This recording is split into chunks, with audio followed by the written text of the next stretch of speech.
Doctores, buenos días, ¿cómo están? Doctor Edgar, muy buenos días. ¿Cómo está? ¿Cómo van? Muy bien, sí, señor. Me alegra. Bien. Para hoy, ¿qué teníamos, doctores, que se me acaba de olvidar? El El artículo estudio 30 y de la la revisión Constitución como tal del Política de artículo número Colombia, 30 del habeas habeas corpus. corpus. Listo. Vamos a iniciar por estructurar el artículo 30, que eso es importantísimo para que nosotros tengamos en cuenta ese artículo constitucional, ¿no? De igual manera, el artículo, vamos a hacer referencia de pronto al artículo 28, 29 y 30, pero vamos a hablar del desconocimiento del habeas corpus, pero vamos a mirar en ese artículo 30 en qué consiste el habeas corpus. Ojo con ello, doctores, estos artículos 28, 29 y 30 son importantísimos dentro de la ejecución, desarrollo y aplicación de cualquier proceso, ¿no? Entonces, vamos a leer ese artículo 30, si alguien me hace el favor de colaborarme con la lectura de ese artículo. Artículo número 30, Constitución Política. Quien estuviere privado de su libertad y creyera estarlo ilegalmente, tiene derecho a invocar ante cualquier autoridad judicial en todo tiempo, por sí o por interpuesta persona, el habeas corpus, el cual debe resolverse en el término de 36 horas. Listo. Entonces, mire que cuando una persona es restringida de la libertad, cuando una persona es capturada de acuerdo a las tres formas de restricción de la libertad que tenemos en nuestro Código de Procedimiento Penal, la Ley 906, siempre en cualquiera de ellas se tendrá que colocar a disposición de una autoridad judicial competente dentro de las 36 horas. Acá debemos nosotros indicar lo siguiente: dependiendo, por eso dice inmediatamente o en el término de la distancia. ¿Por qué se dan esas 36 horas? Pues las 36 horas es para poder llegar hasta el lugar donde se encuentre la autoridad judicial competente, en este caso, el juez penal municipal con función de control de garantías, para que a esta persona se le legalice su captura, se le legalice la restricción de la libertad. ¿Por qué? Porque dice que dentro de las 36 horas, no se puede esperar más de 36 horas. Dentro de las 36 horas se le debe resolver la situación jurídica a esta persona que ha sido restringida de la libertad. Por eso el artículo 30 nos indica: si dentro de las 36 horas no se le ha resuelto su situación jurídica, cualquier persona y ante cualquier autoridad que se encuentre esta persona que ha sido capturada, deberá resolverle ese habeas corpus, es decir, resolverle su situación jurídica, indicarle por qué, por cuál razón es que está siendo privado o restringido de la libertad. Ese artículo 30 cumple una función importantísima dentro del desarrollo del proceso penal. Y acá vamos a mirar algo importante, que son las tres maneras o las tres formas de poder restringir de la libertad a una persona. La más conocida por nosotros, o la que más adquiere un renombre y que es conocida por las diferentes autoridades, es aquella emitida por el juez penal municipal con función de control de garantías, la orden de captura. Entonces, en la etapa de indagación o en la etapa de investigación que lleve a cabo la fiscalía para poder determinar si esta persona realmente es culpable,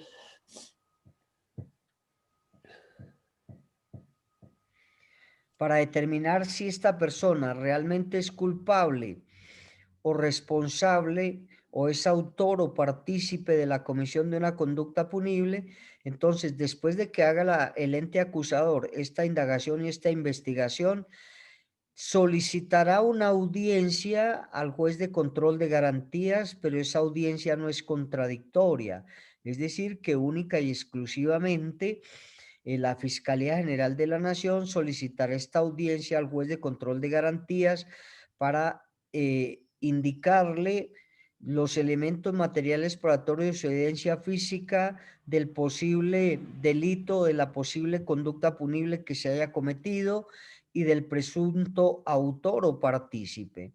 Debe darle ese convencimiento al juez de control de garantías mediante los elementos materiales probatorios, evidencia física que el ente acusador haya recolectado durante la indagación o la investigación. No es simplemente que va y se dirige al juez de control de garantías para solicitarle que les pida la orden de captura. Debe motivarle con hechos fácticos y con hechos jurídicos de la presunta responsabilidad de la persona que es posible autor o partícipe de la comisión de esa conducta punible. Después de que tenga el convencimiento del juez de que los elementos que le presenta la fiscalía junto con policía judicial, entonces emitirá la orden de captura para que Fiscalía General de la Nación, a través del delegado que conoce de ese delito, ponga en marcha todos los elementos, ya sean económicos y de personal, para que inicien la búsqueda de esta persona que tiene en su poder esa orden de captura que les pidió el juez penal municipal. Dentro de esa orden de captura, siempre el requisito fundamental, doctores, es que lo debe hacer por escrito, esa orden de captura. Es decir, el juez penal con función de control de garantías debe hacerlo por escrito y dentro de esa orden debe ir inmerso. Primero, el delito por el cual presuntamente ha cometido esta persona y por el cual se va a restringir de la libertad. Debe ir el juez de control de garantías que expide esa orden, por eso se dice la autoridad competente que expide esa orden de captura o esa restricción de la libertad. Entonces hablemos, el juez 30 penal municipal con función de control de garantías expide la orden de captura de Pedrito Pérez por el presunto delito de homicidio agravado. Debe estar inmerso dentro de esa orden de captura individualizada la persona con nombres, apellidos, ¿cierto? Porque es el presunto autor de haber cometido esta conducta punible.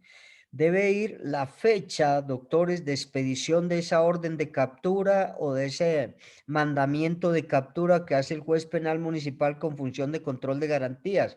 ¿Por qué es importante la fecha de expedición de esa orden de captura, doctores? ¿Ustedes ya vieron procesal penal? No. Bueno, No, señor, no.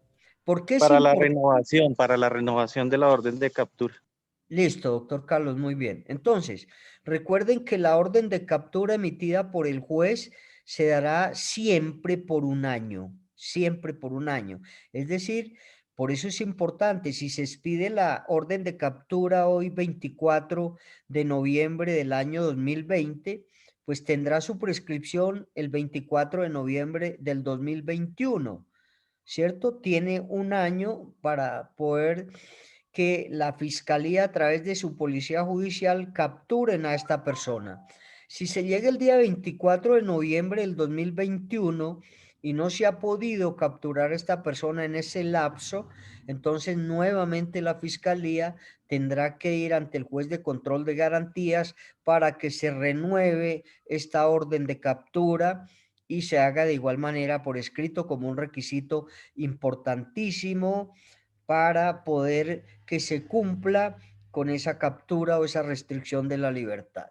Bien, emitida la orden de captura, entonces la fiscalía, como les indiqué, colocará a disposición todos los recursos, ya sea humanos, ya sean económicos, para que se inicie la captura de esta persona. Si no se captura durante ese año, pues entonces dice la norma que se volverá a solicitar una nueva orden de captura por el mismo tiempo y así sucesivamente hasta que se logre la captura de esta persona. Bien, esa es la que conocemos nosotros y debemos llevarla a cabo. o la fiscalía, el ente acusador, lleva a cabo esta restricción de la libertad. Supongamos que se captura a la persona, entonces la Fiscalía General de la Nación, perdón, Policía Judicial le irá a llevar a la persona capturada o restringida de la libertad al fiscal que conoce del caso para que el fiscal dentro de las 36 horas coloque a disposición del juez de control de garantías a esta persona para que se le solucione su situación jurídica. Y aquí es donde nosotros vamos a mirar del habeas corpus. Esto es importantísimo, ese artículo 30 de la Constitución Política, porque si durante esas 36 horas no se le ha resuelto esa situación jurídica a esta persona, pues entonces se solicitará que se deje en libertad inmediatamente y se invocará el habeas corpus del artículo 30 de la Constitución Política de Colombia. De igual manera, pues se irá a indicar que está privado de la libertad sin justa causa porque ya se cumplieron las 36 horas y que no se le ha resuelto nada. Imagínense, 36 horas son más de ¿cuánto tiempo en días? ¿Como 2 días, 3 días? Bueno, entonces eso se Un debe día y tener en medio, cuenta. día y medio. Bueno, dime, entonces eso se debe tener en cuenta porque una persona privada de la libertad sin que le hayan resuelto su situación jurídica, pues grave, estar privado ahí de la libertad es una situación que viene a acarrear después alguna situación de vulneración de la norma por parte de la autoridad competente. Y decíamos que en el momento más rápido posible o durante el término de la distancia. ¿Por qué hablamos que inmediatamente o dentro del término de la distancia se debe colocar a esta persona ante la autoridad competente? Inmediatamente es que se lleve ante el juez penal municipal con función de control de garantías o dentro del término de la instancia, pues acá nos indica que si es una persona que es capturada en un sitio, en un lugar apartado, entonces hay que mirar y tener en cuenta la distancia que se pueda llevar a cabo o que se gaste, el tiempo que se gaste de donde se ha capturado a la persona, si es un lugar apartado, hasta donde haya un juez penal municipal con función de control de garantías. Hoy en día, pues ya este término de la instancia se ha reducido porque ya recuerden que casi en la gran mayoría de municipios existe un juez penal municipal con función de control de garantías que irá a garantizar esa captura, porque en esa captura se deben tener en cuenta algunos requisitos fundamentales e importantes que debe cumplir policía judicial. Si no se cumple con alguno de esos requisitos, es cuando se presenta esta persona ante el juez de garantías para que decrete la captura ilegal o la captura legal. Entonces, si no se cumple con estos requisitos que ustedes van a ver en su procesal penal, pues nosotros debemos solicitarle al juez de control de garantías que se decrete la captura ilegal porque no se ha cumplido con alguno de los requisitos que nos manda la ley 906 o nuestro Código Procesal Penal. Entonces, todo eso hay que tener en cuenta, doctores, para el habeas corpus. Por eso vamos a mirar ese desconocimiento del habeas corpus, pero vamos a hablar un poquito de ese habeas corpus, porque ese se debe presentar cuando se capture o se restrinja de la libertad a una persona. Esta es la primera manera, la primera forma que se puede restringir de la libertad a una persona. La restricción de la libertad de una persona es la restricción de locomoción. Restricción de locomoción. Se le priva de que la persona se pueda trasladar de un sitio a otro como lo hacemos nosotros. Si yo quiero ir a cualquier lugar del país lo puedo hacer, inclusive fuera del país también lo puedo hacer. Pero cuando se me restringe de la libertad es la restricción de locomoción de una persona, de poderse trasladar de un sitio al otro. Bien, entonces la primera restricción de la libertad es mediante una orden emitida por escrito por una autoridad competente, en este caso el juez penal municipal en función de control de garantías. Es el único, doctores, el único que puede emitir una orden de captura que nunca se nos vaya a olvidar. El juez penal municipal con función de control de garantías es la única autoridad competente que puede emitir una orden para que se restrinja de la libertad a una persona que presuntamente es autor o partícipe de haber cometido una conducta punible. Bien, pero nuestra norma procesal penal también nos habla que existen otras dos formas de restricción de la libertad. La otra forma de restricción de la libertad es cuando a la persona se captura en flagrancia. Ojo, cuando a la persona se captura en flagrancia. El artículo 301 del Código de Procedimiento Penal me habla que existen 5 requisitos para que se determine o se tipifique la flagrancia.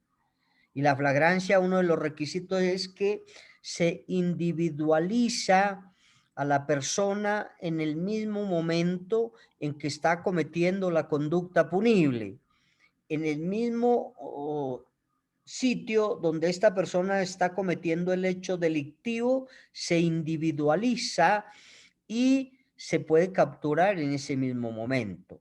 La norma nos indica que se podrá capturar por policía judicial o cualquier civil que se dé cuenta de la ocurrencia del hecho lo podrá hacer. Acá difiero un poco, doctores, porque si es una conducta punible, un delito, pues los civiles por lo general, así tengan esa autorización, pues no lo hacen para evitar miles de problemas. Primero, de pronto está en riesgo su vida si es un delito, por ejemplo, de homicidio y el sujeto activo de la conducta punible está armado, pues ningún civil se irá a prestar para capturarlo en ese momento. Segundo, nuestra norma procesal penal, pues requiere, si uno captura a una persona, requiere que uno mismo vaya, le lleve la persona capturada ante policía judicial, le explique la ocurrencia del hecho, las circunstancias de tiempo, modo y lugar mediante las cuales pudo capturar a esta persona. Y es una situación que determina o lleva mucho tiempo. Entonces, por eso casi nadie, ningún civil, pues, captura a una persona. En algunas regiones de nuestro país, ¿qué hacen? Una persona que comete una conducta punible, lo agreden, lo castigan mediante golpes, inclusive hasta le quitan la vida. Eso no se puede hacer. Eso está prohibido por nuestra constitución política y por nuestra norma penal. Nosotros no podemos llevar a cabo la justicia por nuestras propias manos. Debemos, si tenemos la oportunidad de capturar a esta persona porque ha cometido una conducta punible, pues lo hacemos, pero no podemos infringirle ninguna lesión, ningún maltrato, ni coaccionarla o infringirle ninguna clase de lesión en su aspecto, en su parte física. Entonces, la misma norma procesal penal nos habla de esa captura en flagrancia. Tan pronto se capture a esta persona, pues se debe colocar a disposición de la autoridad competente para que allí se lleve a cabo la aplicación o no del habeas corpus. El habeas corpus se aplica en ese evento que no se le haya definido su situación jurídica dentro de las 36 horas. Pasadas las 36 horas, dice la norma, cualquier persona, inclusive el capturado, puede, ante la autoridad competente que se encuentre presente, puede invocar el habeas corpus, es decir, decirle a la autoridad competente que ya lleva privado de la libertad 36 horas y que no se le ha resuelto nada, no lo han colocado ante ninguna autoridad competente, entonces que se invoca el habeas corpus para que se le conceda la libertad inmediata. Bien, esa es la segunda restricción de la libertad, en flagrancia. No me extiendo mucho acá, ni vamos a mirar los numerales del artículo 301 del Código de Procedimiento Penal, Si ustedes quieren leerlo después, la captura se encuentra en el artículo, se me fue, 195, 196 o 290. Bueno, en este momento se me olvida, ya voy a acordarme y les digo. La captura nos indica y los requisitos.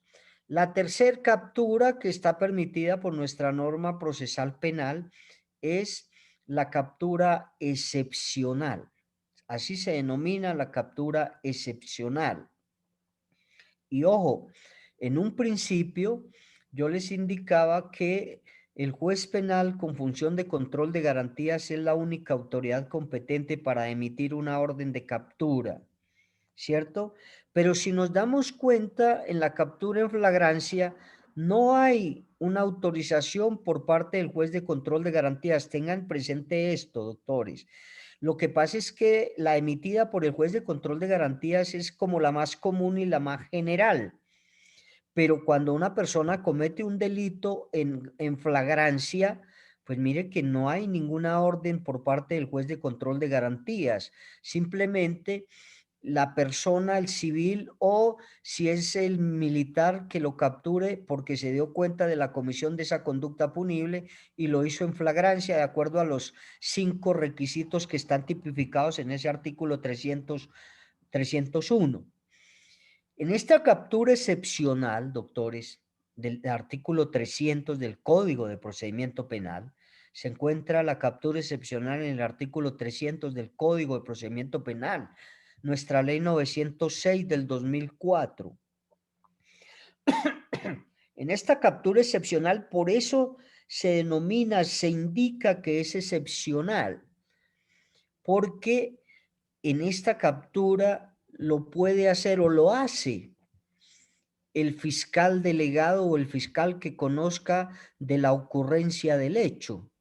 Entonces el fiscal debe llevar a cabo esta captura excepcional porque la norma procesal penal y la constitución política le da como ¿cómo se llama? Le da esta facultad a la fiscalía para que ella emita la orden de captura, ¿cierto? Cuando se ha cometido una conducta punible, pero tiene que reunir algunos requisitos importantes. Primero, el fiscal debe ordenar esa captura porque en el lugar de la ocurrencia de los hechos no existe un juez penal municipal con función de control de garantías para que autorice esa restricción de la libertad. Ese es uno de los requisitos fundamentales. Sin embargo, hoy en día, en pleno siglo XXI, ya en la gran mayoría de municipios existe un juez penal municipal con función de control de garantías para que pueda ordenar esta captura.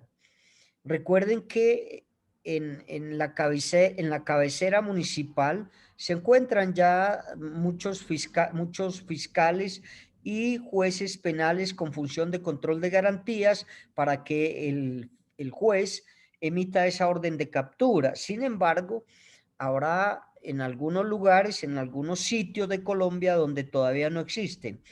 También la norma nos indica que hay unos jueces penales municipales con función de control de garantías que son ambulatorios, es decir, que están en diferentes municipios para que si se llegase a presentar esta situación, entonces puedan emitir la orden.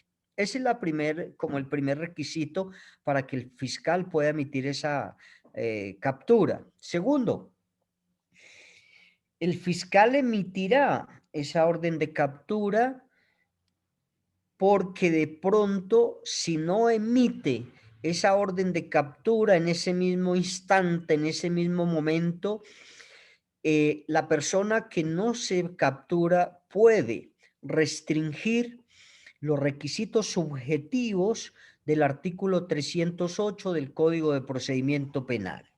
No lo mando a que leamos esos artículos porque esto hace parte del procedimiento penal de la ley 906, que ustedes en muy poco tiempo van a ver este procedimiento penal.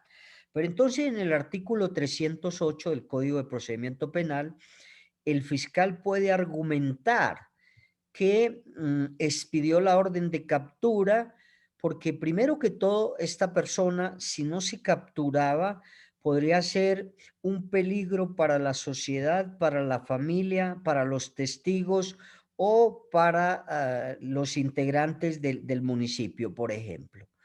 Si se dejaba en libertad, podría ser un peligro para esta clase de personas. Segundo, si no se hubiese emitido la orden de captura por parte de la fiscalía, esa captura excepcional, la persona podría evadir la justicia, podría fugarse, inclusive podría irse del país y no comparecer ante las autoridades competentes para responder por esa conducta punible o por ese delito que cometió. Tercero, dice el 308 del Código de Procedimiento Penal. Si no se ordena esa captura por parte de la fiscalía, esta persona, si se deja en libertad, podría destruir, desaparecer, ocultar todos los elementos materiales probatorios o evidencia física que dan fe de que esta persona sí es el presunto autor o partícipe de la comisión de una conducta punible. Por eso, y por estos requisitos, es que existe esa captura excepcional tipificada en el artículo 300 del Código de Procedimiento Penal y se justifica o tiene su base jurídica para que el fiscal pueda argumentarla de acuerdo al artículo 308 del mismo Código de Procedimiento Penal. Entonces miren que acá existen esas tres restricciones de la libertad y donde tan pronto que se capture a la persona, nos indica la norma que se debe colocar a disposición del juez o de la autoridad competente, dice la norma. ¿Para qué? Para que el juez de control de garantías, en la primera audiencia contradictoria que se lleva a cabo por la ley 906 del 2004, que es la legalización de captura, se le resuelva su situación jurídica dentro de las 36 horas y se decrete una de estas dos situaciones. Primero, que se decrete la captura ilegal porque de pronto no se han cumplido con los requisitos del artículo 303 del Código de Procedimiento Penal que habla de los derechos del capturado. Segundo, si no se han cumplido con algunos requisitos para que se decrete esa captura ilegal, pero si se han cumplido todos los requisitos constitucionales y legales para poder llevar a cabo esa captura, pues entonces se decretará la captura legal. Pero acá, bueno, vamos a tener en cuenta que en algunos tipos penales, en algunos delitos, en algunas conductas punibles, la captura, la legalización de captura, o no se da se da la captura, pero se dejará en libertad a la persona porque así lo indica el delito. Si no comporta la privación de la libertad, pues entonces se dejará en libertad a esta persona. Pero hay delitos que sí comportan que desde el momento de la captura se deje capturada a esta persona. Por ejemplo, en los delitos graves, delitos que comporten una pena menor de 4 años, se puede dejar en libertad a esta persona cuando la persona se presenta voluntariamente a indicarle a la autoridad competente que cometió una conducta punible, dependiendo, entonces también no se dejará privado la libertad, se dejará privado la libertad de acuerdo al delito que se haya cometido. Pero entonces acá lo que nos ocupa es, en esta privación de la libertad, es invocar el artículo 30 de la Constitución Política, que es el habeas corpus, porque se estaría vulnerando un derecho fundamental de la persona que ha sido restringida de la libertad. Leamos el artículo 28, doctores, si alguien me colabora, por favor. Y el artículo se me fue. Permítame un segundo, ya averiguo.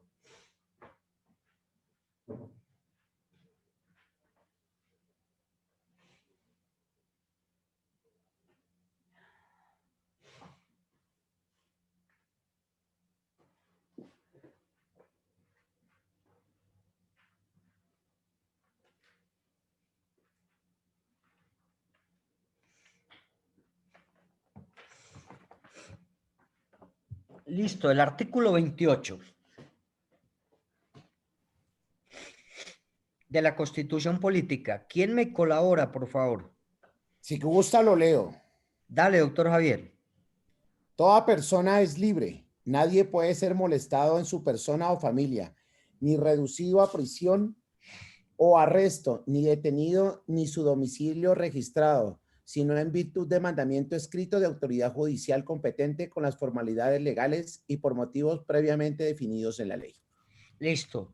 Nadie podrá ser restringido de la libertad, ni podrá violarse su domicilio si no hay una orden emitida por el juez de control de garantías. Ojo con eso. Por eso, cuando nosotros hablamos, me va a salir un poco de acá, cuando hablamos de, ¿cómo se llama? Del artículo 219 del Código de Procedimiento Penal, se me olvida, registro y allanamiento. En el registro y allanamiento de un bien inmueble hay que tener muchísimo cuidado con esto, doctores. ¿Por qué? Porque en el registro de allanamiento puede existir esa orden del juez penal municipal con función de control de garantías. A esto se le denomina, doctores, a esta autorización del juez penal municipal con función de control de garantías se le denomina control anterior o control previo de legalidad. Control anterior o control previo de legalidad. Y existen algunos momentos procesales o algunas situaciones donde requiere esencialmente esa orden del juez penal municipal con función de control de garantías o ese control previo de legalidad. En estas diligencias que requieran control previo de legalidad, si no lleva policía judicial, ese control previo de legalidad no tendrá el objetivo legal ni constitucional y se decretará esa diligencia nula. Ojo. A partir del artículo Dime, 200, doctor, señor. ¿cuál fue el artículo? Qué pena con usted. Registro de allanamiento, ¿cuál era? A ver, ya vamos a hablar de ello. A partir del artículo 213 del Código de Procedimiento Penal y hasta el 245 nos indica que estas diligencias se pueden hacer sin el control previo de legalidad del juez de control de garantías, sin la autorización del juez de control de garantías. A partir del artículo 246 y hasta el 250 son diligencias que necesariamente, obligatoriamente, deben llevar ese control previo de legalidad, es decir, esa autorización del juez de control de garantías para que se pueda llevar a cabo la diligencia de esos, de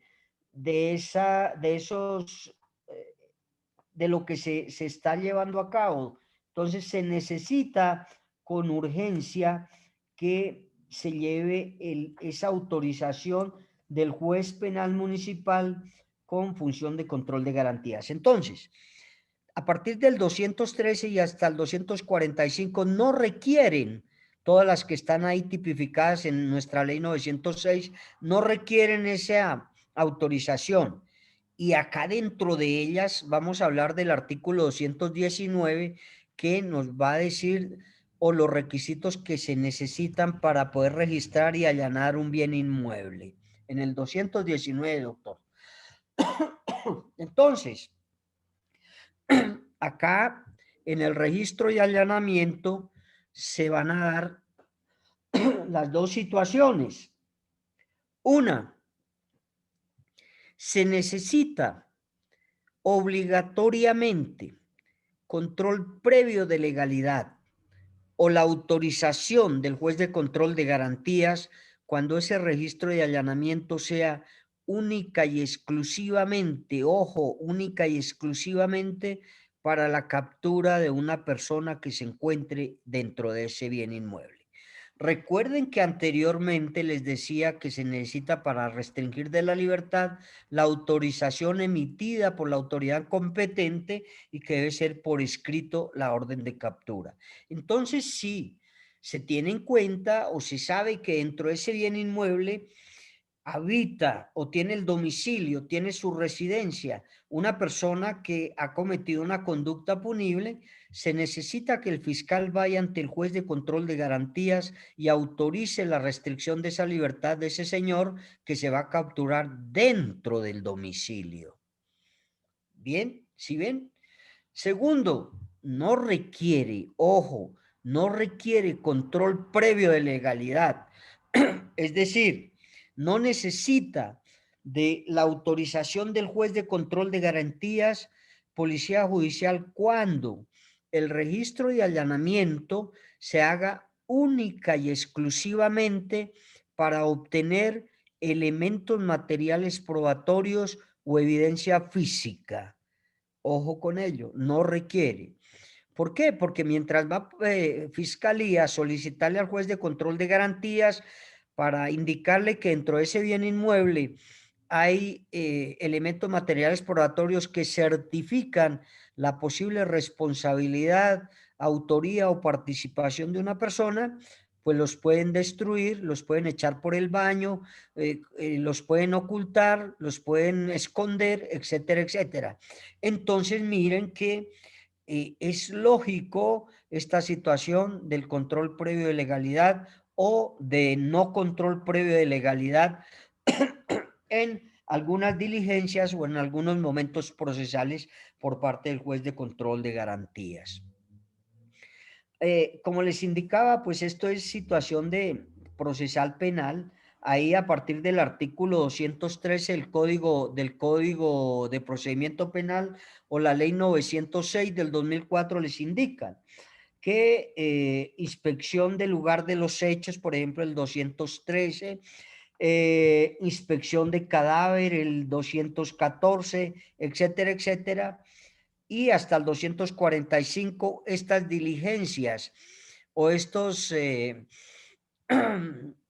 momentos procesales no requieren control previo de legalidad por la misma situación de que se pueden destruir, ocultar los elementos materiales probatorios o porque el mismo medio ambiente no los puede destruir. Por ejemplo, si es en un homicidio, hasta que el fiscal vaya y solicite esa autorización del juez para registrar el lugar de los hechos, si llueve o si el clima no lo permite, nos puede destruir los elementos materiales probatorios de evidencia física.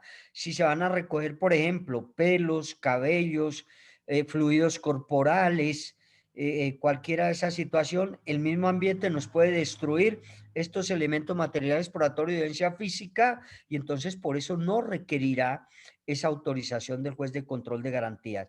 Son los actos urgentes que se deben llevar a cabo para poder recolectar, obtener, embalar y llevar la cadena de custodia de los elementos materiales probatorios de evidencia física que se consigan en el lugar de los hechos. Entonces, mire lo importante que es esto. Por eso, muchos de los elementos materiales probatorios no se pueden incorporar a un proceso porque se han destruido, se han ocultado, porque en el momento de la localización, la obtención, el embalaje, el rotulado y la cadena de custodia que se lleve a cabo, pues entonces se dañan o se contaminan estos elementos materiales probatorios de evidencia física y no podrán cumplir con la utilidad o con la función o con el rol principal de darle el convencimiento al juez para que se tengan en cuenta dentro del proceso. Entonces, miren lo importante que es esta situación. Bien, entonces ya habiendo dicho esto y las diferentes formas de capturar a una persona, nos indica que la Constitución Política de 1991 decíamos que es garante de los derechos fundamentales de todo, primero de la sociedad y segundo de quienes intervengan dentro de un proceso. La Constitución Política es garante de esa dignidad humana, es garante de esos derechos fundamentales. La ley 599 del año 2000 se hizo con base en la Constitución Política.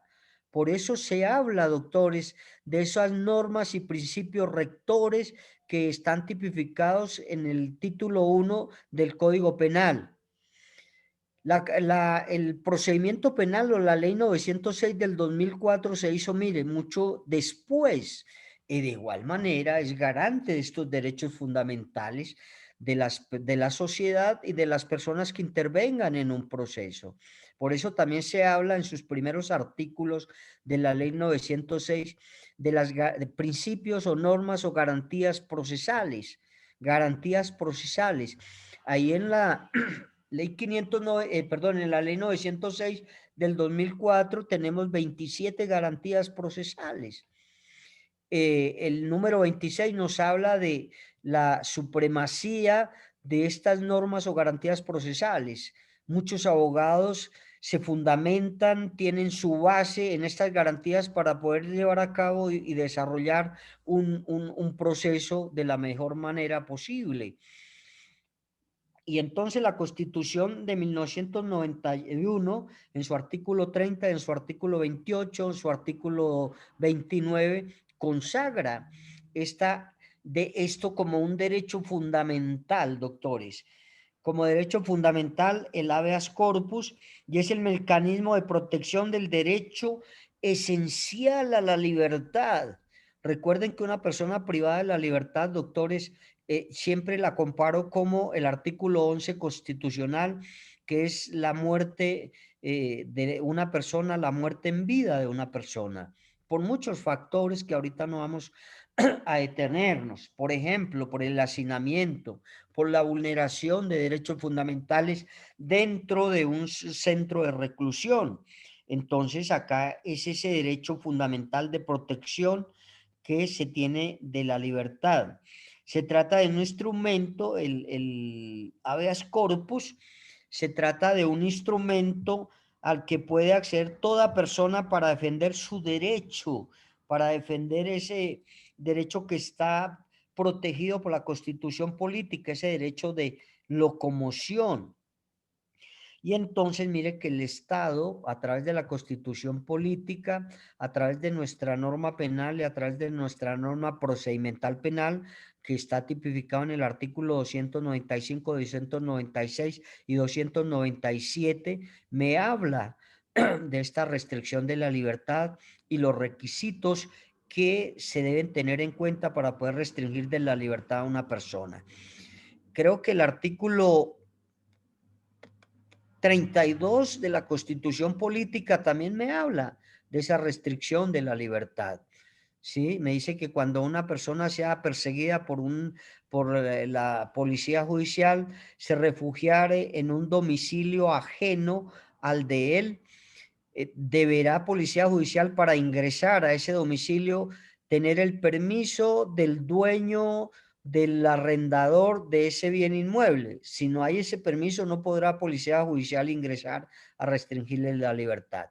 Pero si la persona que está siendo perseguida, dice el artículo 32 de la Constitución política, si la persona que está siendo perseguida por la autoridad policial se refugiare en su domicilio o en el propio domicilio, indica la Constitución, la policía sí podrá ingresar a privarla de la libertad. Entonces miren que eso tiene sus cosas importantes.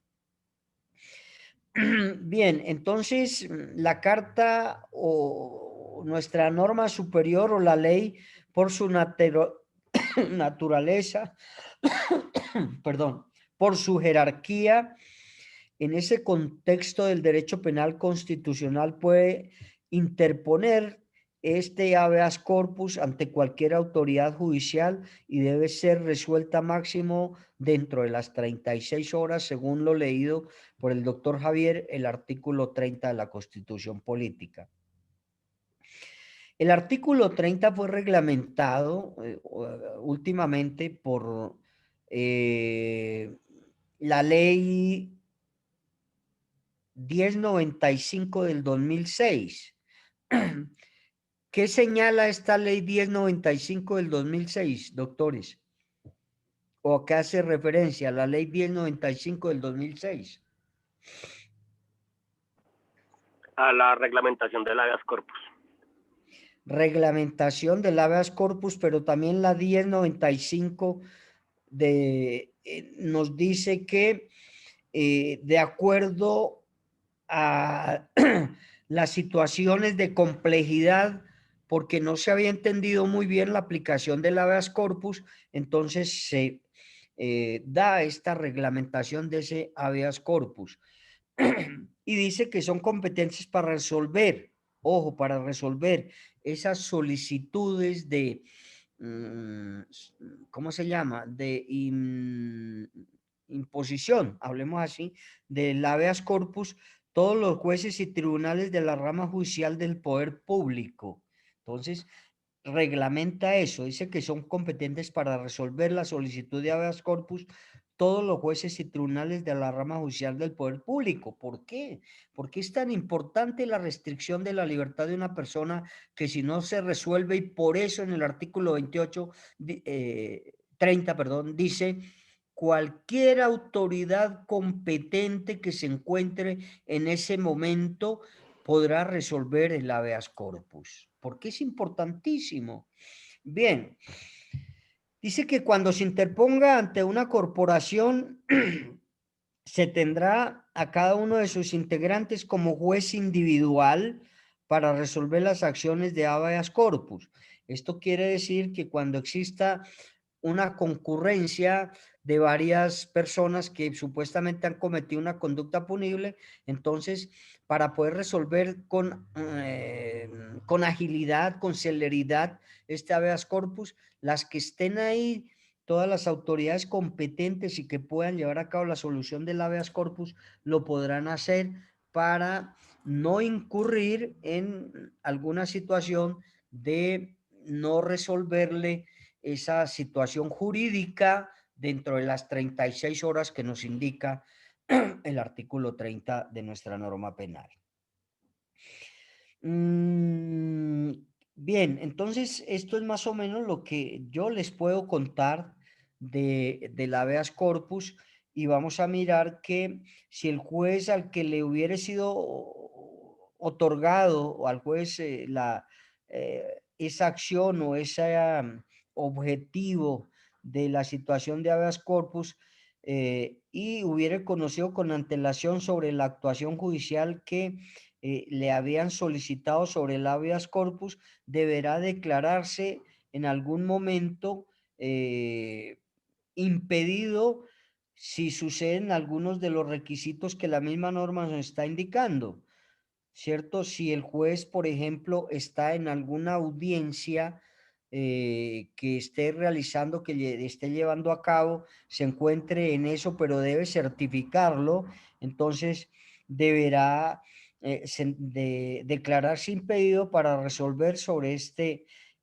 habeas corpus que se le ha encomendado, pero debe certificarlo y debe mostrarlo para poder llevar a cabo eso, y se le correrá traslado a los jueces que estén competentes para poder llevar a cabo este habeas corpus.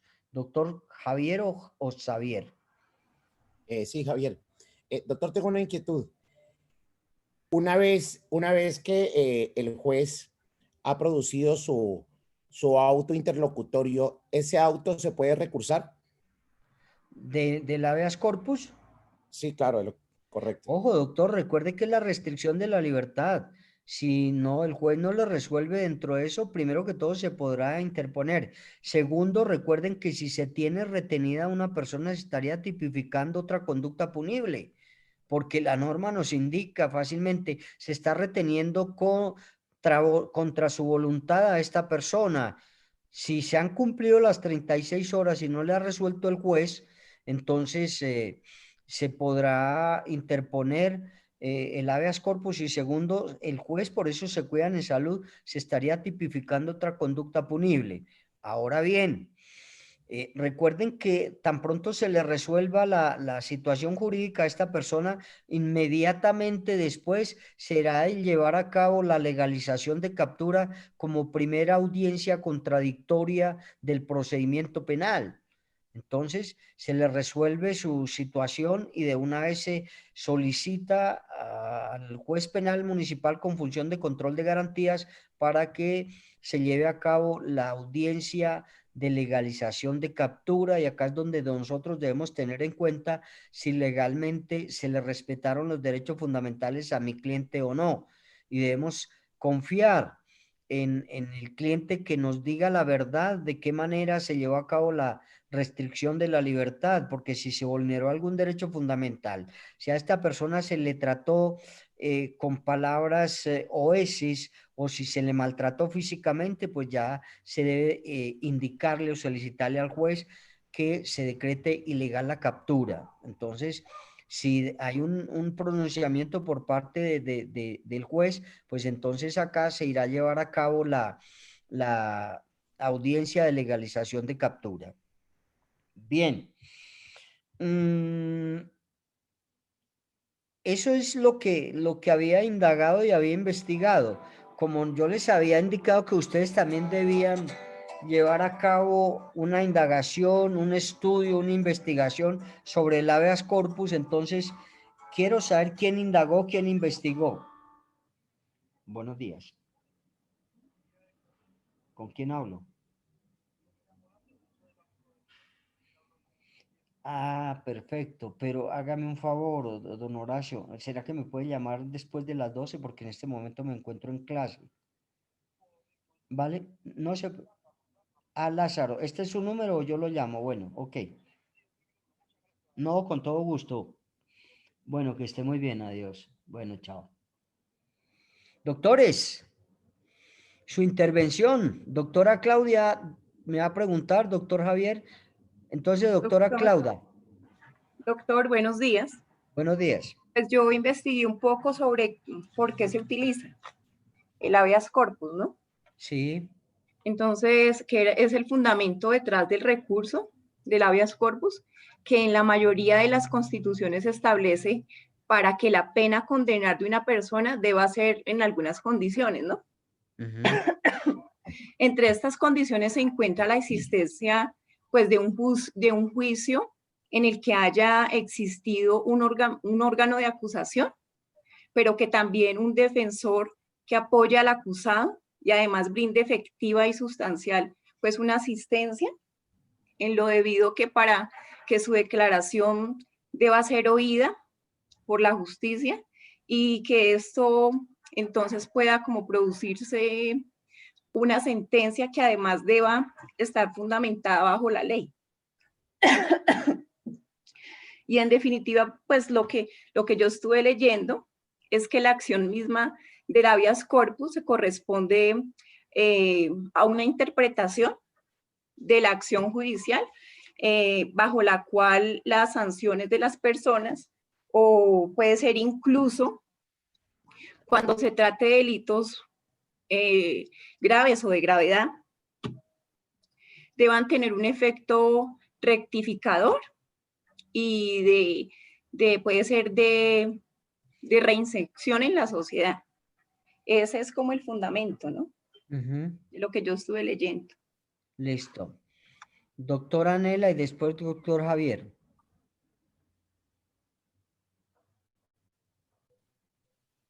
Sí, profesor. Yo saqué también como 3 rengloncitos respecto al habeas corpus. Pues primero que todo saber que viene del latín y que se traduce como que tu cuerpo sea mostrado.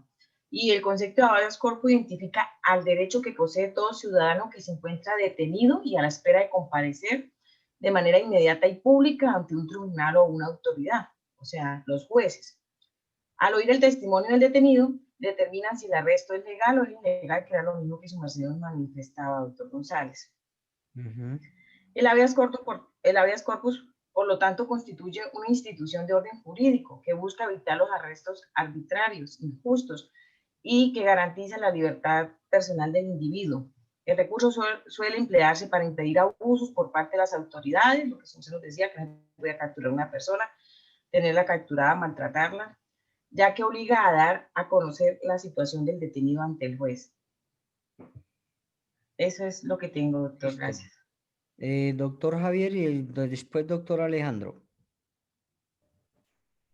Dentro de lo que pude como tal averiguar sobre el tema del habeas corpus, dice que tiene su origen en Roma con la palabra homine libero exhibendo y que fue manejado de forma tibia, de forma muy liviana en la Constitución Política de 1886 en su artículo 23, que dice que nadie podrá ser molestado en su persona o familia, ni reducido a prisión o arresto ni detenido.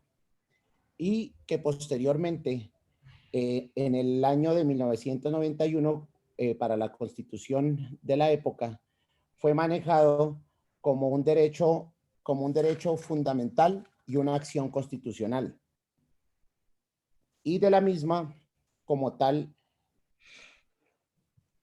tiene su competencia todos los jueces y tribunales de la rama judicial del poder público, ¿ya? Y que es una garantía como tal en la cual, como ya se había leído en el artículo 30 del Código Penal, que tiene para invocar ante cualquier autoridad judicial el habeas corpus que sea resuelto en un término de 36 horas. Eso es lo que tengo como tal. Sí, listo, doctor Javier, pero ojo, no en el artículo 30 del Código Penal, artículo 30 de nuestra Constitución Política, ¿vale? Y lo leí yo, sí, perdón, sí, Constitución Política, no Código Penal. Sí, perfecto, listo. Eso fue lo que yo pude averiguar, gracias. Listo, doctor Alejandro y doctora Zulma. Buenos días. Sí, Buenos creo días. que el habeas corpus también se puede invocar cuando se haya dado por vencimiento de términos. ¿Por vencimiento de términos? Sí, señor, pues cuando una persona considere que ya prácticamente se han vencido los términos y que está capturado ilegalmente, pues puede interponer el habeas corpus. ¿Con qué objetivo? Que pues prácticamente esta persona está bajo arresto prácticamente y que ya los vencimientos de términos pues se han vencido. Por ende, piensa que está capturado de manera ilegal. Y para que recobre su libertad inmediatamente. Exactamente. Ujú. Sí, señor.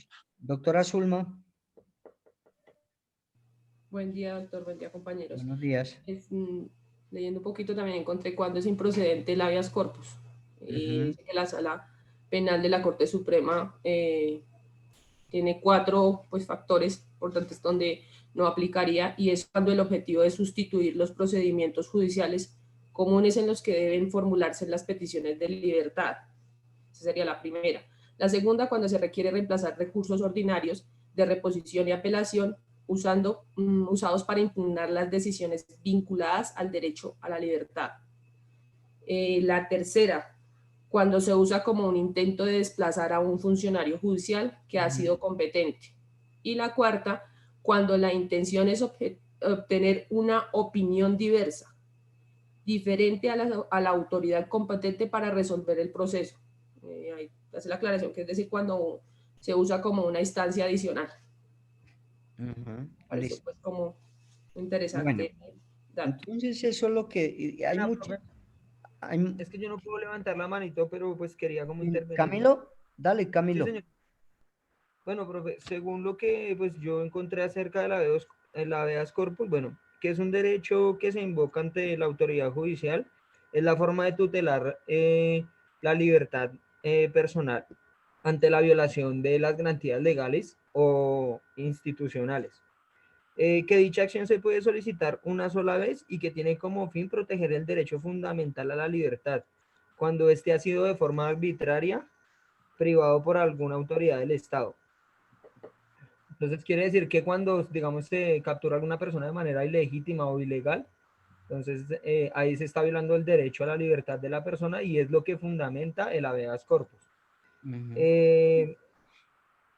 También encontré que cuando se va a tomar la determinación de si se aprueba o no el habeas corpus, se tiene en cuenta el principio pro homine.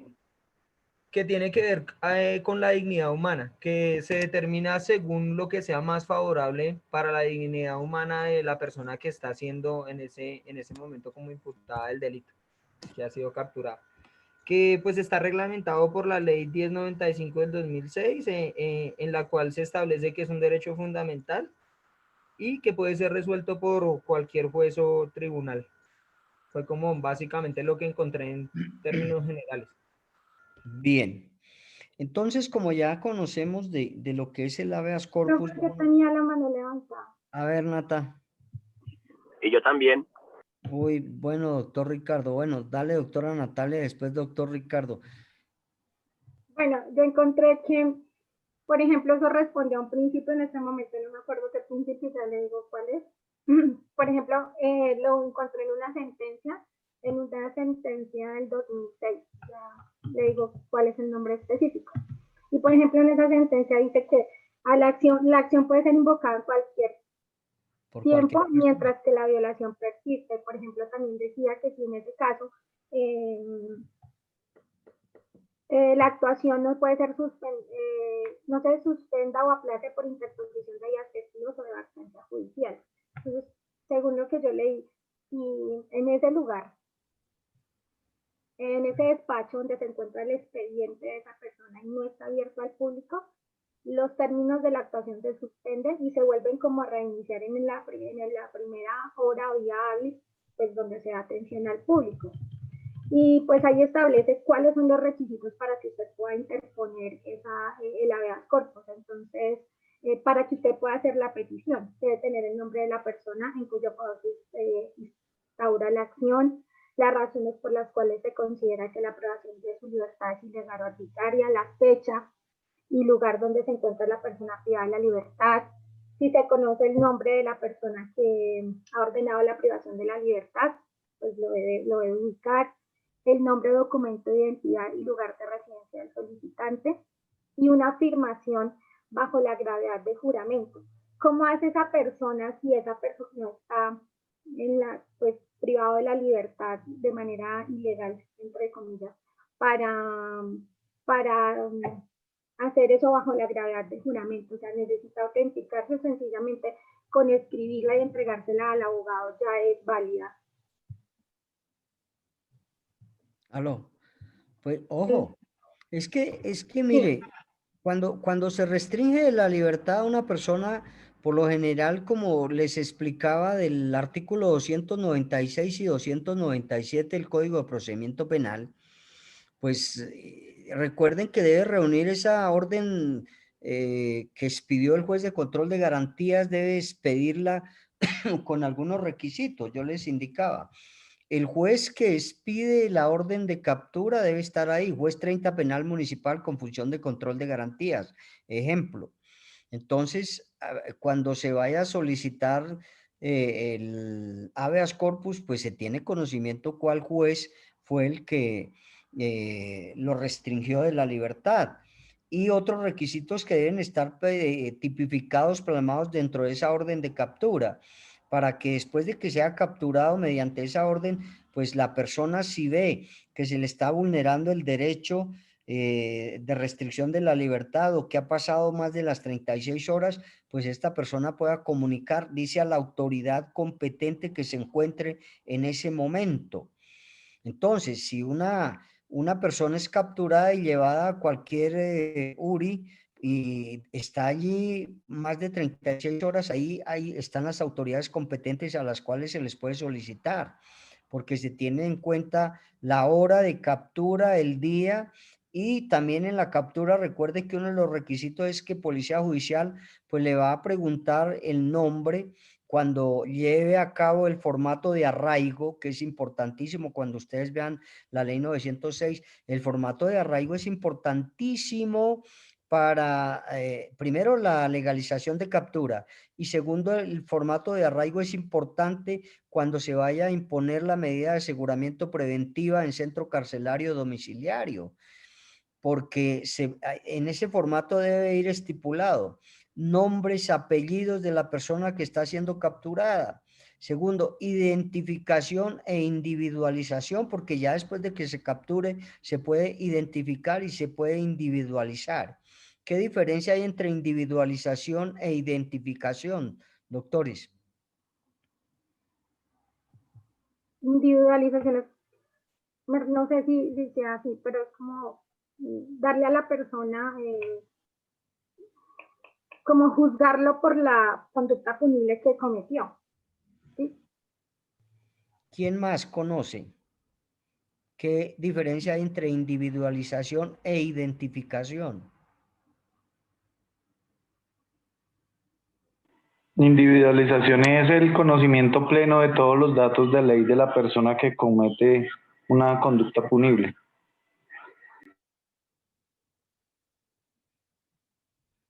Doctores, ¿nosotros cómo nos identificamos? Con el número de cédula del nombre. Con número de cédula. ¿Con qué otra podemos identificarnos si no tenemos Con el número de cédula? pasaporte extranjero. No, Por medio de las huellas dactilares, profe. Sí. Estamos hablando acá en Colombia, doctores. Yo me identifico con mi número de cédula o con mi cédula, ¿no? Material. Con el registro civil de nacimiento expedido por la autoridad competente. También nos identificamos por la huella que dejamos nosotros cuando vamos a sacar nuestra tarjeta de identidad o nuestra cédula. Eso es identificación, ¿cierto? Individualización es que en el momento que se capture la persona, si tiene, por ejemplo, un tatuaje, si tiene una cicatriz en el pómulo derecho, si es de 1,75 de estatura, de ojos verdes o azules o negros o marrones, es prácticamente las características morfológicas de la persona. Eso es la individualización. Entonces les indicaba que en el formato de arraigo debe ir tanto identificación como individualización de la persona. Debe ir la dirección exacta donde vive la persona, su número telefónico, debe ir incluido dentro del formato de arraigo, si tiene esposa, el nombre de la esposa, sus hijos, si trabaja, el nombre de la empresa, el nombre del superior jerárquico. ¿Todo esto para qué, doctores? Para solicitarle al juez nosotros que por favor se deje en libertad o no se le imponga la medida de aseguramiento privativa de la libertad en centro carcelario domiciliario, porque esta persona tiene un arraigo que no se podrá volar, no se podrá escapar, no será un peligro para la sociedad, para la víctima, para los testigos. No sé si se ve en libertad, no podrá ocultar, destruir los elementos materiales probatorios de evidencia física, etcétera, etcétera. Lo que está pasando con los venezolanos, doctores. Los venezolanos que cometan hoy acá una conducta punible, pues no tienen un arraigo.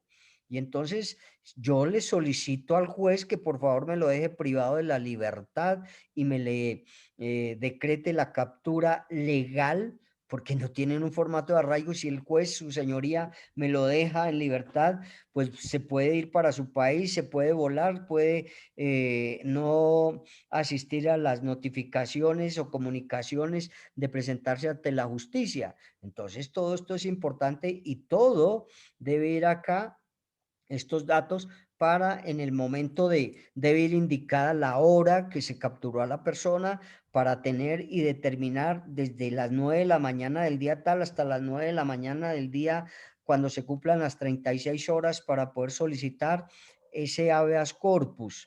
Mire que todo tiene su razón de ser.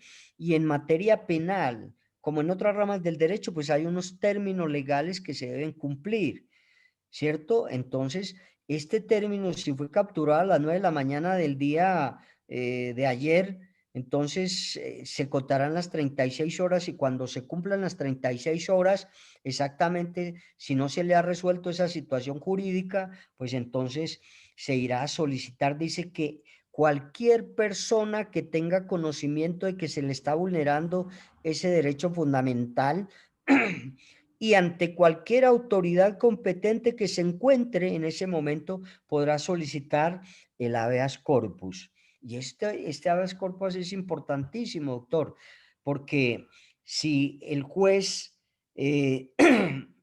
o la autoridad judicial o los jueces o los magistrados de la rama judicial que estén presentes y no solucionen el habeas corpus, pues entonces este será el sujeto activo, será el sujeto que comete la conducta punible, será el juez o el tribunal o el magistrado que está desconociendo ese habeas corpus del artículo 177 de nuestra norma penal. Entonces, miren que todo esto se tiene que tener en cuenta. Y ojo, doctores, la norma nosotros la debemos interpretar lógicamente, ¿no? Y de acuerdo a sus indagaciones e investigaciones que han realizado del habeas corpus, miren que todas tienden a que se le solucione a esta persona que está siendo restringida de la libertad injustamente, o que se le está restringiendo la libertad y que no se le ha resuelto la situación jurídica durante esas 36 horas. ¿Quién me lee el artículo 177 del Código Penal, por favor?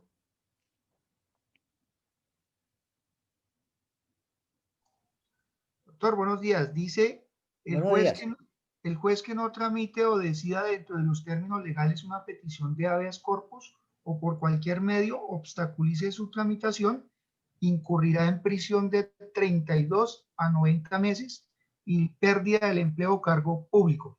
Permítame acá un momentico, doctor Charles. Entonces, mire que los jueces conocen y saben que estarán privados de la libertad si no solucionan el habeas corpus que se ha interpuesto. Claro está, ellos deben hacer un estudio, deben analizar si realmente no se le resolvió esta situación jurídica y si realmente aplica para que esta persona se le dé el habeas corpus. Si no lo hacen, entonces ese juez, esa autoridad judicial, ese magistrado, como acaba de leer el doctor Charles, incurrirá en una privación de la libertad también.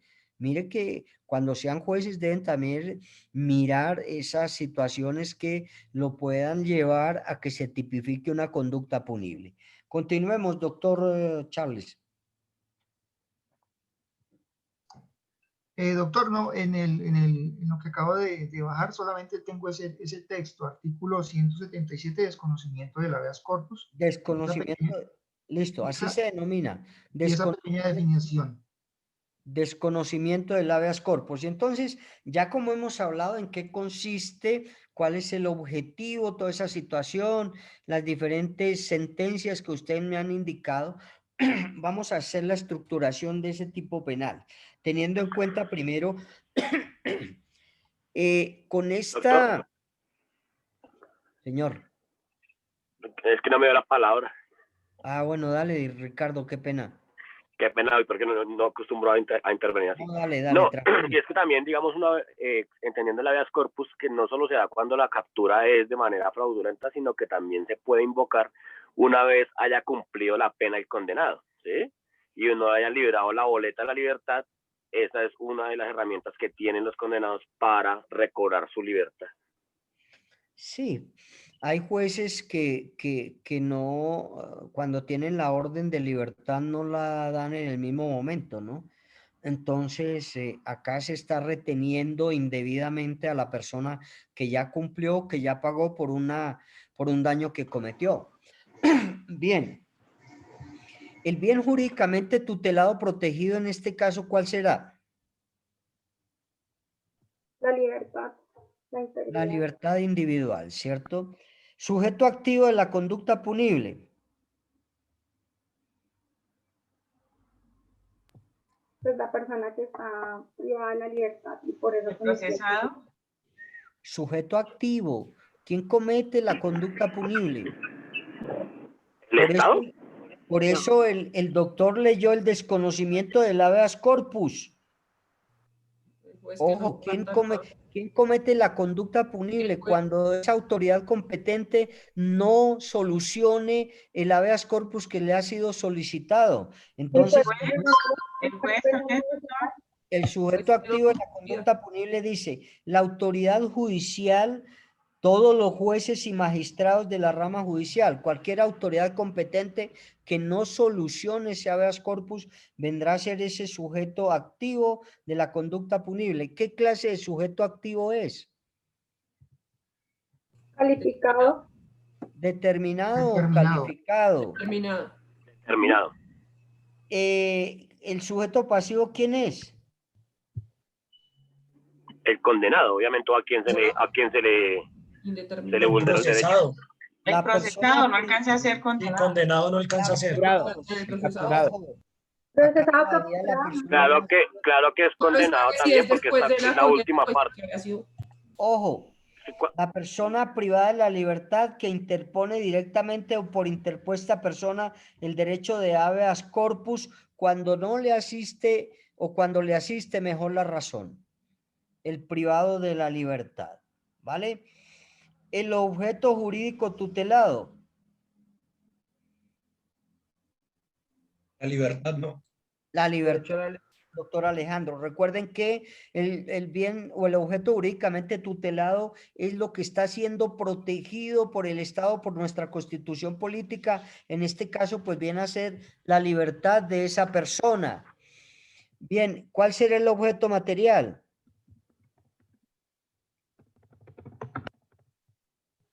La persona. ¿La ley? La persona privada de la libertad. El derecho a la libertad personal y la persona que está siendo privada de la libertad, más las normas, doctores, las normas de derecho penal que se le puedan relacionar, ¿no?, con esta situación. Por eso el 177 me dice, si el juez o cualquier autoridad competente no soluciona o desconoce el habeas corpus, tendrá una pena privativa de la libertad de tanto. Entonces, las normas jurídicas a aplicar es el artículo 177 del Código Penal, más la ley 906, que es el procedimiento penal, y durante las diferentes audiencias que se surtan ante un juez o ante el otro juez. Recuerden que el procedimiento penal tiene dos divisiones, una que se denomina indagación e investigación y se lleva a cabo ante el juez penal municipal con función de control de garantías. La segunda etapa procesal se denomina de juzgamiento y se lleva a cabo ante el juez de conocimiento, ¿vale? Bien, la conducta. La conducta, recuerde que es la voluntad que se tiene de cometer esta situación, pero que la conducta, recuerden, doctores, la conducta descansa sobre los verbos rectores.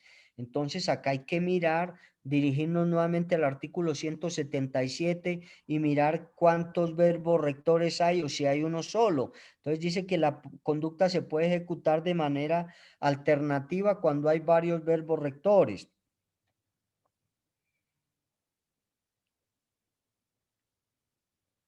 Miremos el artículo.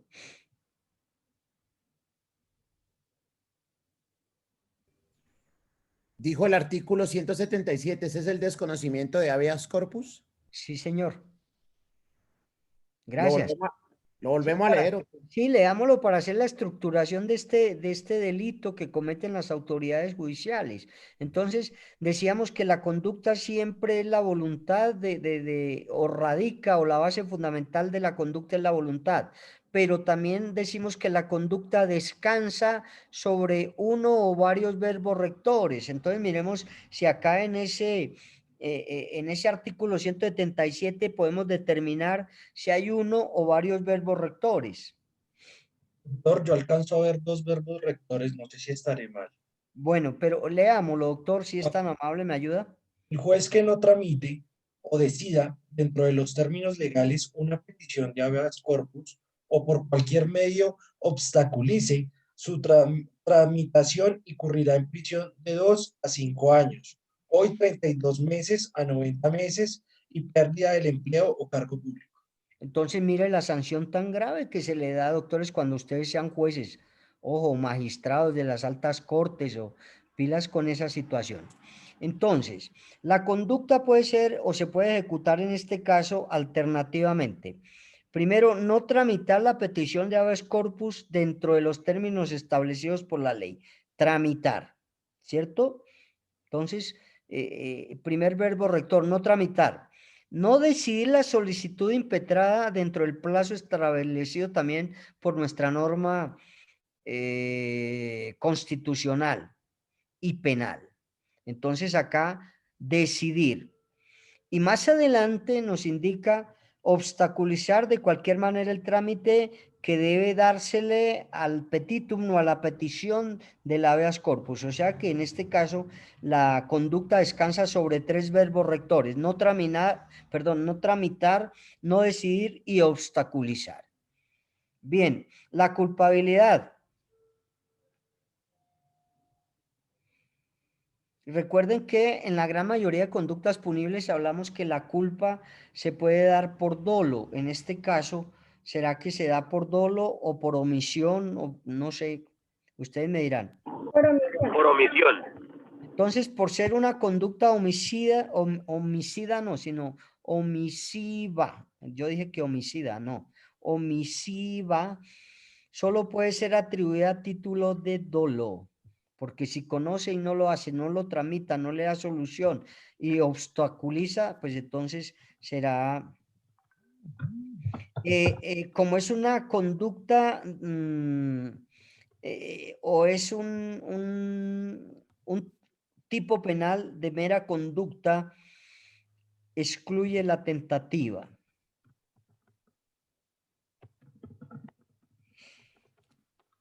Bueno. ¿Alguna duda, alguna pregunta, doctores?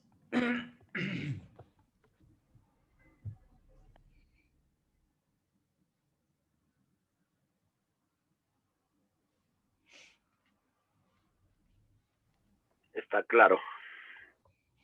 Me alegra mucho eso. Bien, doctores, vamos a de pronto a mirar que yo les había indicado unos delitos contra el patrimonio cultural sumergido.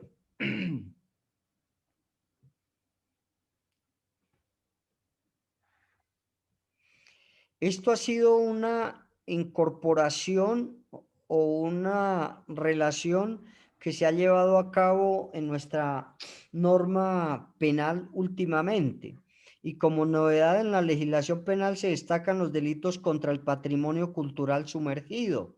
Ojo, delitos contra el patrimonio cultural sumergido que tienen por objeto conservar, proteger, preservar y conservar el patrimonio arqueológico y cultural de la nación. También podemos nosotros encontrar esto del patrimonio cultural sumergido en el artículo 8º de la Constitución Política, artículo 63 y el artículo 72 de nuestra Constitución Política.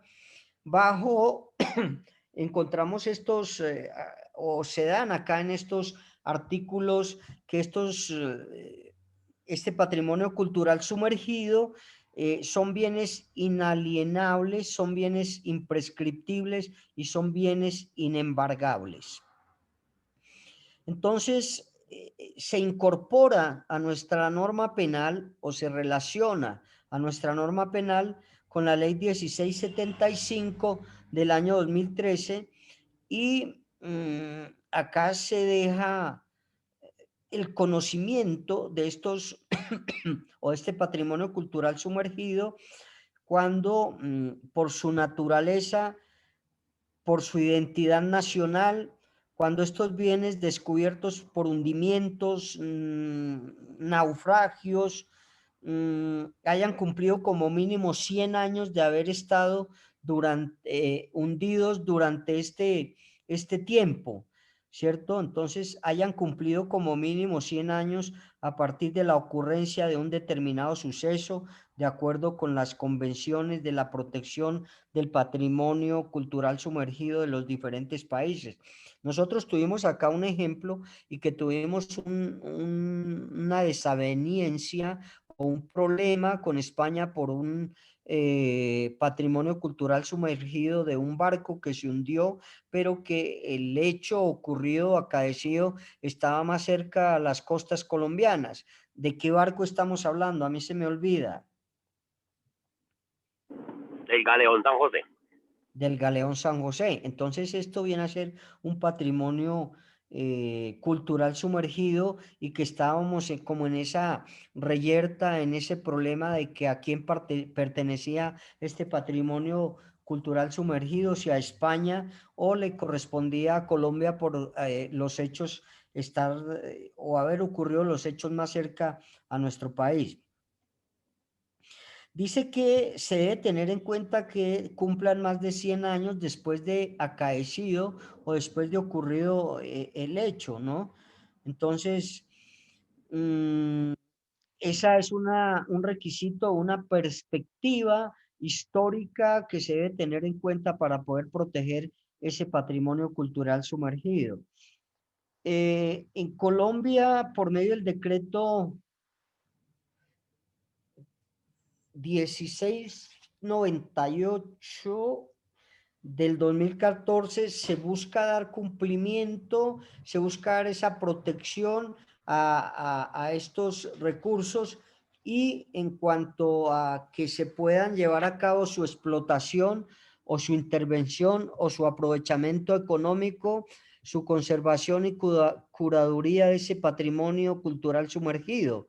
Entonces, miren que cuando se llevó a cabo esta situación del galeón, entonces era para mirar primero que todo la intervención, mirar en qué estado se encontraba, segundo ese aprovechamiento económico y tercero esa conservación de ese patrimonio cultural que estaba siendo sumergido.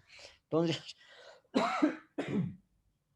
más o menos son estas las características de esos delitos contra ese patrimonio culturalmente sumergido.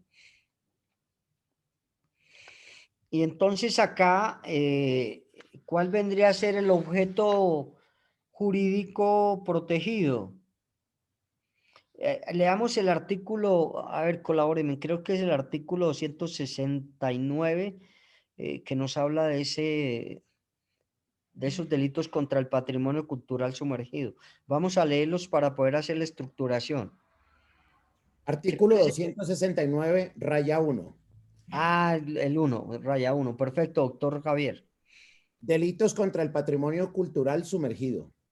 El que por cualquier medio o procedimiento sin autorización de la autoridad competente explore, intervenga, aproveche económicamente, destruya total o parcialmente bienes pertenecientes al patrimonio cultural sumergido, incurrirá en prisión de 1 a 6 años y multa de hasta 1.200 salarios mínimos legales mensuales vigentes.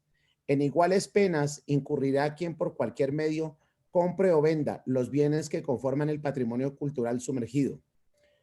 Cuando se incurra sucesivamente en cualquiera de los verbos rectores de este delito, la pena prevista se aumentará hasta en las 3/4 partes. Listo. Entonces, aquel bien jurídicamente protegido es el patrimonio cultural sumergido de Colombia, ¿no? Acá vendríamos a determinar eso como el bien jurídicamente protegido que se vulnera o se le causa un daño por el despliegue de la conducta punible de cualquier persona que, de acuerdo al artículo 269, dice que sin autorización de la autoridad competente, los verbos rectores que tiene ahí, que me acuerde, explore, aproveche económicamente o destruya ese patrimonio económico protegido por nuestra ley penal y por nuestra constitución política en ese artículo 269.1. El sujeto activo, ¿cuál será de acuerdo a la lectura del artículo?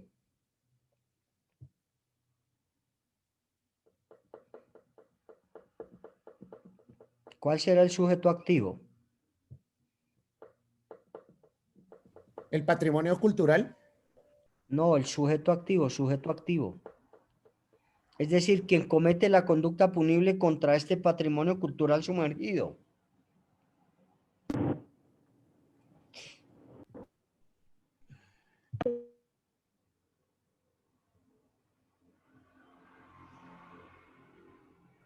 ¿Quién comete la conducta? ¿Cualquier persona, profe?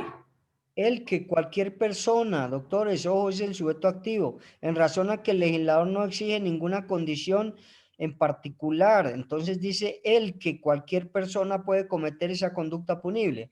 Recuerden que muchas personas estuvieron buscando el galeón para obtener un beneficio porque se creía que el galeón iba repleto de oro, de joyas, de toda esa situación. Entonces cualquier persona puede ir a aprovecharse económicamente de eso. Si no está siendo autorizado por una institución o autoridad competente, pues estará inmerso o incurrirá en esta comisión de esta conducta punible.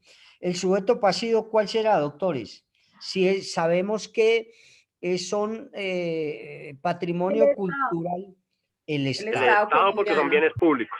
El Estado, ojo, entonces el sujeto pasivo es el Estado colombiano en relación al principio de territorialidad, donde se encuentran o son hallados estos bienes denominados patrimonio cultural o sumergido. De acuerdo a ese principio de territorialidad, por eso era que estaba peleando Colombia con Venezuela, porque estaba dentro de, creo, de las 200 millas que hacen referencia al mar territorial colombiano.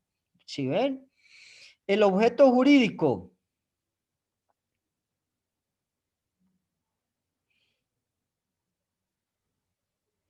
Lean el artículo y me dicen, doctores. Profe, ¿el patrimonio sumergido?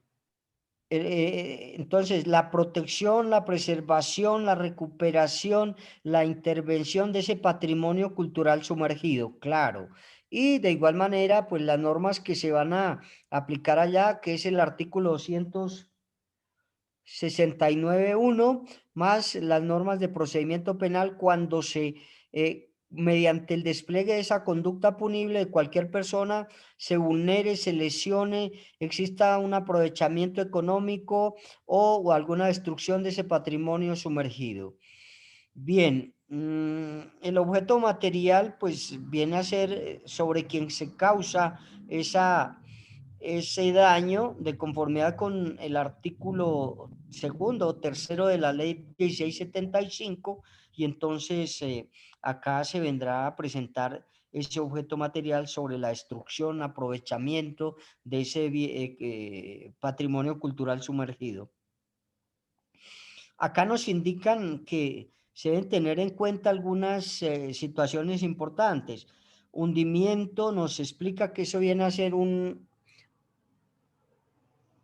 se me olvida, un aspecto normativo que tiene este artículo y que nos explique exactamente qué consiste, por ejemplo, el hundimiento. Es cuando una cosa se hunde en el mar o en un río, exactamente, naufragio, pérdida o ruina de la embarcación en el mar o en el río, a lo largo de su trayecto de navegación. Por ejemplo, eso podemos hablar nosotros de naufragio. Bien, la conducta, recuerden que la conducta descansa sobre la voluntad de esa persona que quiere cometer un delito sobre ese bien que está siendo protegido por el Estado. Entonces, recuerde que la conducta descansa sobre los verbos rectores que encontremos ahí, ya sea uno o varios verbos rectores.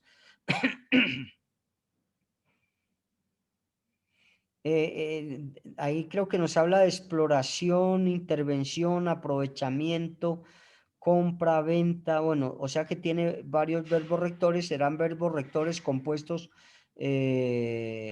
alternativos. Explorar es reconocer, registrar, obtener, averiguar sobre ese bien económico, sobre ese patrimonio que es del Estado. Aprovechar es, ¿qué podemos decir de aprovechar? Emplear esa utilidad en algo, hacerlo provechoso, sacarle provecho económico, bueno, toda esa situación. Destruir, pues ya sabemos que es destruir, es reducir a pedazos o cenizas algún material o causarle un daño para poderlo destruir. Eso es más o menos sobre el patrimonio cultural sumergido. Bien, ¿qué hora es? Doctora Zulma, qué pena, por favor, vamos a llamar a lista. Esto es, pero sin antes aclararles, acá terminamos o termino de hacer la explicación de algunos tipos penales. El día de mañana tenemos nuestro parcial como habíamos programado y a partir del día jueves inicia el primer grupo a hacer la explicación del concepto de cada uno de los tipos penales y de igual manera la estructuración. Veo que pues yo me demoro como mucho haciendo estas explicaciones de cada uno de los tipos penales, pero lo hago con el único fin de que entendamos que lo primero que debemos hacer es tener un conocimiento claro, preciso, conciso de lo que es ese tipo penal, ¿cierto? Lo que hicimos ahorita, por ejemplo, con el desconocimiento del habeas corpus, ¿qué es eso? Las leyes que lo incorporan y todo eso, y después hacer la estructuración de acuerdo a los elementos que estructuran este mismo tipo penal. Entonces mañana tenemos el parcial, de igual manera lo coloco a las 8:15 para que todos alcancen a ingresar, será casuístico también y el día jueves iniciamos entonces con esa otra nota que se va a sacar para cumplir con las 4 notas que habíamos hablado. Señor. Disculpe, qué pena con usted interrumpirlo de esa manera. Con el mayor respeto para el día de mañana, ¿no se puede extender un poco más el tiempo del parcial? Pues es que en ese caso, siempre a veces la conexión es muy inestable y por la interpretación que se le deben dar a las 10 preguntas.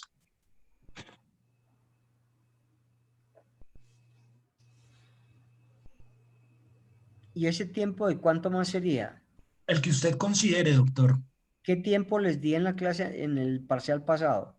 40 minutos. 30 minutos. ¿30 minutos?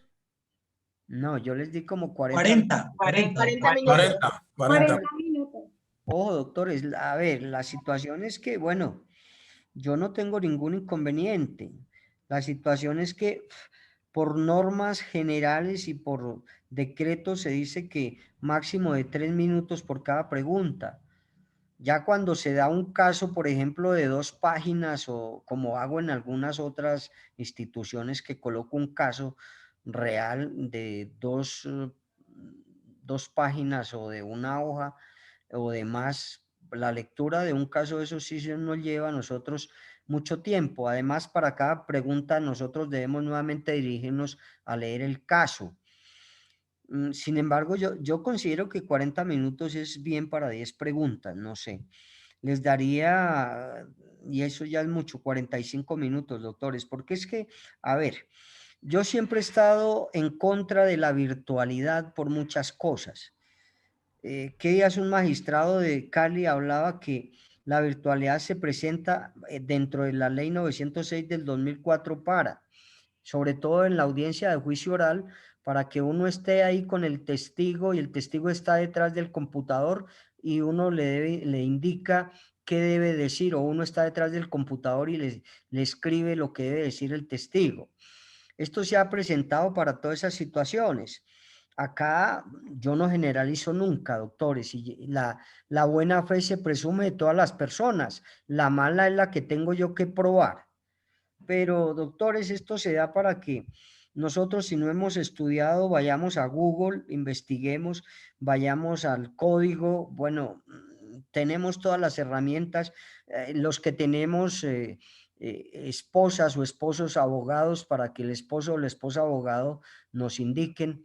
Yo he tenido acá algunas situaciones porque el esposo o la esposa es abogada y alguna situación el abogado estaba ahí al lado y era, pregúntele al docente esta situación, pregúntele a ver si sabe de esto. Entonces se presta para muchas situaciones, doctor. Y tuve un inconveniente por eso, porque una señora tenía a su esposo abogado y dejaron el micrófono abierto y ahí me di cuenta. Le dijo, pregúntele a ver si sabe de esto. Entonces, se presenta para muchas cosas. Yo no estoy de acuerdo con la virtualidad, de verdad. Uno aprende mucho más con la presencialidad, pero esto lo vuelve a uno perezoso. No sé si les conté que Pedrito Pérez se me dio, tenía clase de 7 a 9 de la mañana y se me dio como a las 7:15 decirle, Pedrito Pérez, hágame el favor y me lee el artículo tal. Por lo general yo digo, alguien que me ayude. No sé por qué ese día se me dio por decirle a Pedrito Pérez que me leyera el artículo y nada. Ya había dejado el micrófono abierto y todo abierto, menos la cámara. Y yo, Pedrito Pérez, por favor, léame el artículo como 3 veces. Y creo que les conté, ya en la 4ª vez, la mamá preocupada por allá la escuché gritando, Pedrito Pérez, levántese que lo está llamando el profesor. Pedrito Pérez, levántese. Pedro, levántese que lo llama el profesor. Y ya llegó ahí y le dije, Pedrito Pérez, ¿durmiendo? No, profe, yo no, le dije, estaba durmiendo, hombre, porque mire, su micrófono está activado y su mamá la escuché hablando de eso. Entonces, bueno, yo les voy a dar 45 minutos, más no le puedo dar, me da mucha pena. Y además una pregunta se puede leer en 1 minuto y se puede analizar. Y si yo estudié, doctores, inclusive hay chicos que en 15 minutos me contestan el parcial. Entonces, 45 minutos voy a dar, más no puedo. Me da pena, doctor, pero eso es como una norma generalizada para todo el mundo, que son 3 minutos por pregunta. Cuando usted salga de su carrera, se vaya a postular para algún cargo público, inclusive no le dan sino 2 minutos.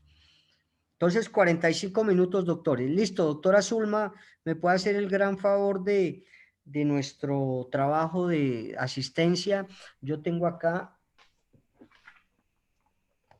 pero mi esfero. Acá tengo la lista para que vayamos la mando lista. Listo, sí, señor. Arbeláez Gallón, Julián Andrés. Buenos días, presente. Arias Merchan Charles. Zulma, doctor, buenos días, presente. Buenos días. Arias Aguirre Claudia. Buen día, presente. Bustamante Morales Marla. Buen día, compañera. Buen día, doctor, presente. Buenos días. Camargo Bejarano Valentina. Buenos días, presente. Buenos días. Carrillo Rojas Wilson Javier. Buenos días, presente. Buenos días, doctor Wilson. Castaño Quintero Cristian. Presente. Castaño Quintero Cristian.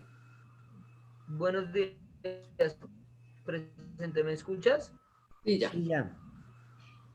Castilán Corrativa. Buenos días, presente. Cortés. Criollo Mendoza.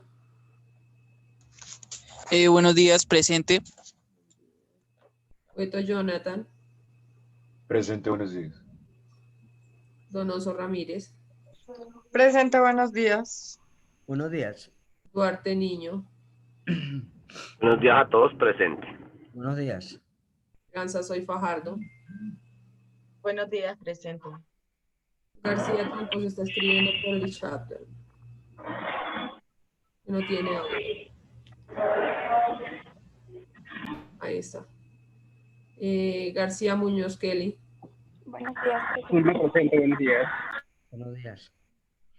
Garzón María Alexandra. Buen día, presente.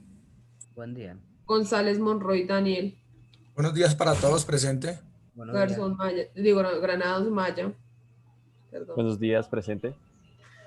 Guevara Aguirre. Monitora, buenos días, atento. Bello Jiménez. Ah, no, ya está. Jiménez Quintana Gabriela. Buenos días, presente. López Bedoya Laura. Buenos días, presente. Silva Carrillo Valentina. Buenos días, presente. Lombana Cortés Juanita.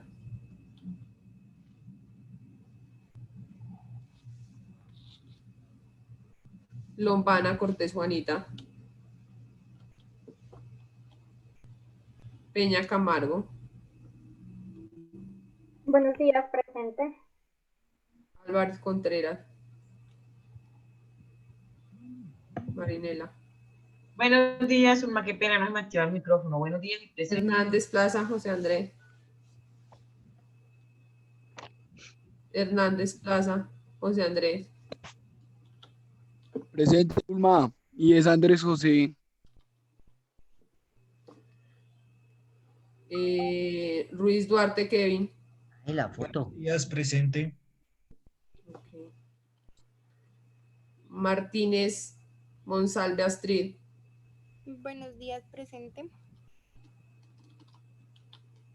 Gómez Rodríguez. Presente, buenos días. Zamora Lozada. Buenos días, Zulma, presente. Sandoval Ruiz. Sandoval Ruiz. Sandoval. No está.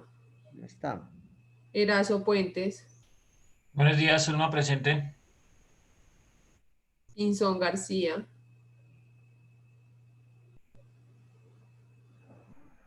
Inson García Valentina.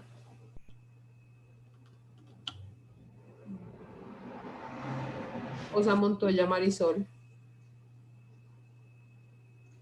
Buenos días, ¿cómo están todos? Buen día. ¿Alguien faltó por llamar?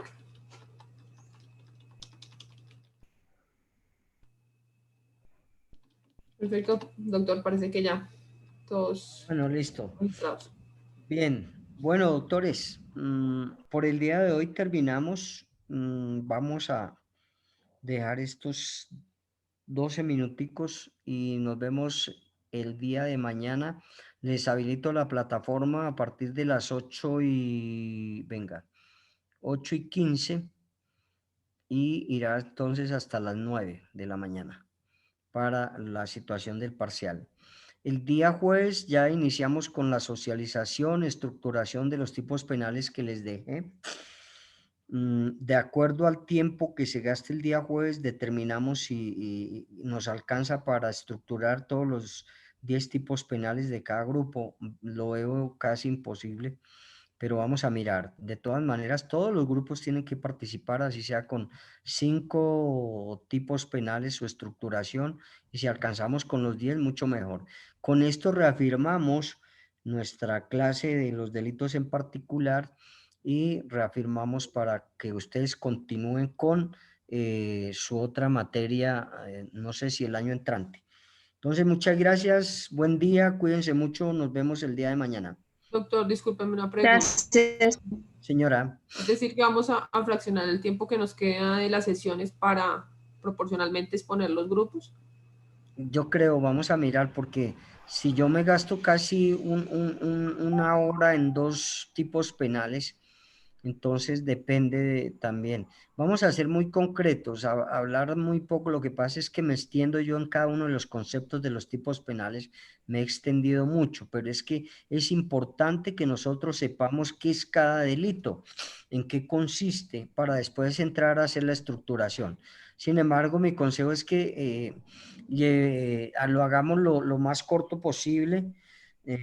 Y hagamos esa estructura. Bueno, la estructuración sí cumple con los requisitos que les he dicho, pero el concepto de cada tipo penal sí lo vamos a hacer muy concreto. Bueno, dependiendo del jueves, doctora Zulma, jueves y viernes miramos. Bueno, porque ya nos quedan muy pocas clases.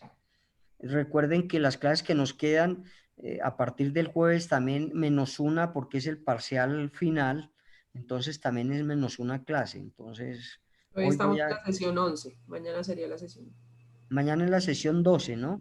Nos quedarían 8 -1, 7 clases para poder hacer la estructuración. Bueno, el jueves hablamos y miramos, dependiendo del tiempo que gasten. Perfecto. Bueno, doctores, muchas gracias, muy amables. Me alegró tenerlos acá. A los que estuvieron, los que no, pues tienen su falla. Entonces, nos vemos. Muchas gracias. Señor, gracias, éxitos. Gracias, doctor. Bueno, que estén bien. Muchas gracias, feliz tarde, doctor. Gracias, profe. Bueno, chao.